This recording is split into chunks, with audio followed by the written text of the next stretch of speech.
નમસ્કાર વાલા વિદ્યાર્થી મિત્રો, આપણે યુટ્યુબ ચેનલમાં આપ સર્વ વિદ્યાર્થી મિત્રોનું ફરી એકવાર હાર્દિક સ્વાગત છે। ધોરણ 5 વિષય ગણિત 6 ઓગસ્ટ 2022 કુલ ગુણ 25 સમય 1 કલાક સામયિક મૂલ્યાંકન કસોટી માટે પેપરનું સોલ્યુશન કરી રહ્યા છીએ।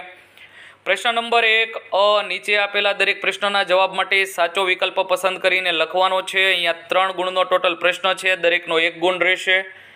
1 હાઇકુ એ ખાલી જગ્યાનું સાહિત્યિક સ્વરૂપ છે, તો જવાબ આવશે બી જાપાન। 2 વિશ્વમાં સૌથી મોટો કેરીનો ઉત્પાદક દેશ ખાલી જગ્યા છે, તો જવાબ આવશે એ ભારત। 3 નીચેનામાંથી કયા આકારમાં સૌથી વધુ બાજુઓ છે, તો જવાબ આવશે સી। જો મિત્રો વિડીયો પસંદ આવતો હોય તો વધુમાં વધુ લાઇક, કોમેન્ટ, શેર અને સબસ્ક્રાઇબ કરવાનું ભૂલતા નહીં, સાથે સાથે બેલ આઇકન પર ક્લિક કરવાનું ભૂલતા નહીં, જેથી કરી નવા વિડીયો અપલોડ થાય તો તરત જ તમને નોટિફિકેશન મળી જાય। પ્રશ્ન નંબર 2 અ ખાલી જગ્યા પૂરો 2 ખાલી જગ્યા આપેલી છે, દરેકનો 1 ગુણ છે, ટોટલ 2 ગુણનો પ્રશ્ન છે। 1 90 અંશના ખૂણાને ખાલી જગ્યા કહેવાય, તો 90 અંશના ખૂણાને કાટકોણ કહેવાય। 90 અંશથી નાના હોય એમને લઘુકોણ કહેવાય અને 90 અંશથી મોટા હોય એમને ગુરુકોણ કહેવાય। 2 100 લાખ એટલે કે 100 લાખ બરાબર 1 કરોડ।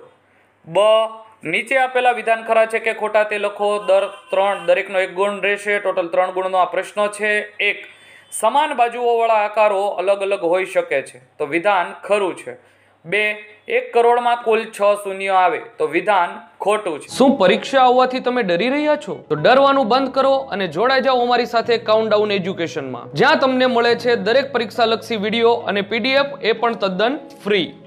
સૌપ્રથમ પ્લે સ્ટોર પર જઈ કાઉન્ટડાઉન એજ્યુકેશન ડાઉનલોડ કરી લો, જેની લિંક નીચે ડિસ્ક્રિપ્શનમાં આપેલી છે, જ્યાં તમને દરેક પરીક્ષાલક્ષી ફોલ્ડર્સ આપેલા છે, જેમ કે નિદાન કસોટી, એકમ કસોટી, બ્રિજ કોર્સ, ઘરે શીખીએ, પ્રથમ પરીક્ષા અને બીજી ઘણી બધી પરીક્ષાઓ લક્ષી ફોલ્ડર્સ। તમે કોઈ પણ પરીક્ષા લક્ષી ફોલ્ડર પર ક્લિક કરશો એટલે સૌપ્રથમ તમને ધોરણ દેખાશે, એ ધોરણ પર ક્લિક કરશો એટલે તમને જે મહિનાની પરીક્ષા છે એ પરીક્ષાના ફોલ્ડર દેખાશે, એમના પર ક્લિક કરશો એટલે તમને ત્યાં મિત્રો વિડીયો પણ જોઈ શકો છો અને ત્યાંથી તમે મટીરિયલ એટલે કે પીડીએફ પણ મેળવી શકો છો। તો રાહ કોની જોઈ રહ્યા છો મિત્રો? આજે જ ડાઉનલોડ કરો કાઉન્ટડાઉન એજ્યુકેશન। 3 હાઇકુમાં કુલ 17 અક્ષરો હોય છે, તો વિધાન ખરું છે।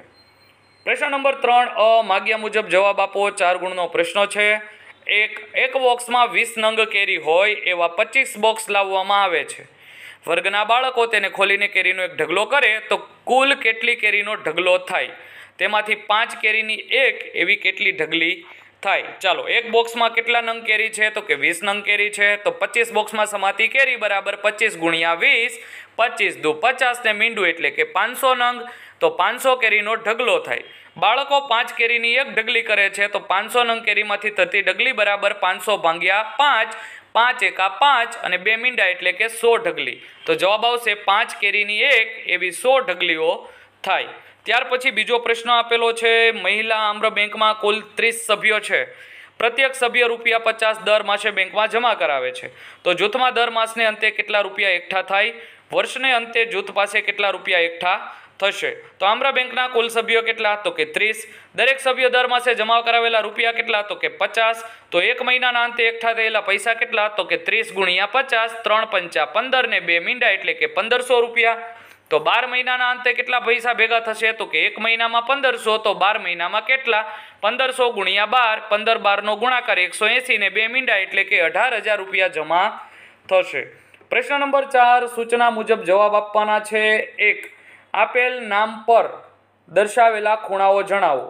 એ આપેલ નામમાં કેટલા ખૂણાઓ કાટકોણ છે, તો તમે જોઈ શકો છો કાટકોણ તો 10 ખૂણાઓ છે। 2 આપેલ નામમાં કેટલાઓ ખૂણો કાટકોણ કરતા નાના એટલે કે લઘુકોણ કેટલા છે, તો કે 5। સી આપેલા નામમાં કેટલા ખૂણાઓ કાટકોણ કરતા મોટા એટલે કે ગુરુકોણ છે, તો આપણે જોઈ શકીએ છીએ કે 2। ત્યાર પછી બીજો પ્રશ્ન આપેલો છે, મીનાબેને એક લારી ખરીદવા માટે ₹3000ની લોન લીધી હતી, તેમણે 1 વર્ષ સુધી દર મહિને 7,225 પરત કર્યા, દર મહિને ₹225 પરત કર્યા, તો તેમણે કુલ કેટલા રૂપિયા બેંકમાં પરત કર્યા? વર્ષને અંતે કેટલા રૂપિયા બેંકને આપવાના બાકી રહ્યા? તો મીનાબેને લીધેલી લોન કેટલી છે? તો કે 3000 રૂપિયા। 12 મહિના સુધી ભરેલા રૂપિયા, તો દર મહિને મીનાબેન કેટલા ભરે છે? તો કે 225 રૂપિયા। આવું કેટલા મહિના સુધી? તો કે 12 મહિના સુધી, તો 225 નો 12 સાથે ગુણાકાર તો 2700 રૂપિયા। વર્ષના અંતે બાકી રહેલા રૂપિયા તો 3000માંથી આપણે 2700 રૂપિયા બાદ કરીશું તો જવાબ આવશે 300 રૂપિયા. મીનાબહેનને વર્ષના અંતે 300 રૂપિયા આપવાના બાકી રહ્યા હશે. ત્યાર પછી પ્રશ્ન નંબર 5, ઘડિયાળમાં કાંટા દોરો કે જેમાં કાંટાઓ વચ્ચેના ખૂણા કાટખૂણ કરતાં નાના હોય. સમય પણ લખો નમૂના રૂપ મુજબ. 5 ગુણનો પ્રશ્ન છે.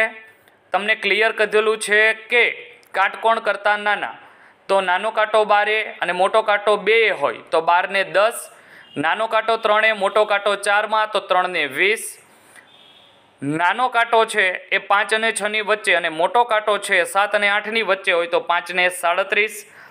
ત્યાર પછી મોટો કાંટો 11 અને નાનો કાંટો 9 પર હોય તો 8 57. મોટો કાંટો છે 6 અને 7 ની વચ્ચે છે અને નાનો કાંટો 4 અને 5 ની વચ્ચે છે તો સમય થયો છે 4 ને 32. જો મિત્રો તમે આવા જ વિડીયો મેળવવા માંગતા હોય તો અત્યારે જ અમારી ચેનલને સબસ્ક્રાઇબ કરી બેલ આઇકન પર ક્લિક કરી દેજો, જેથી કરી નવા વિડીયો અપલોડ થાય તો તરત જ તમને નોટિફિકેશન મળી જાય.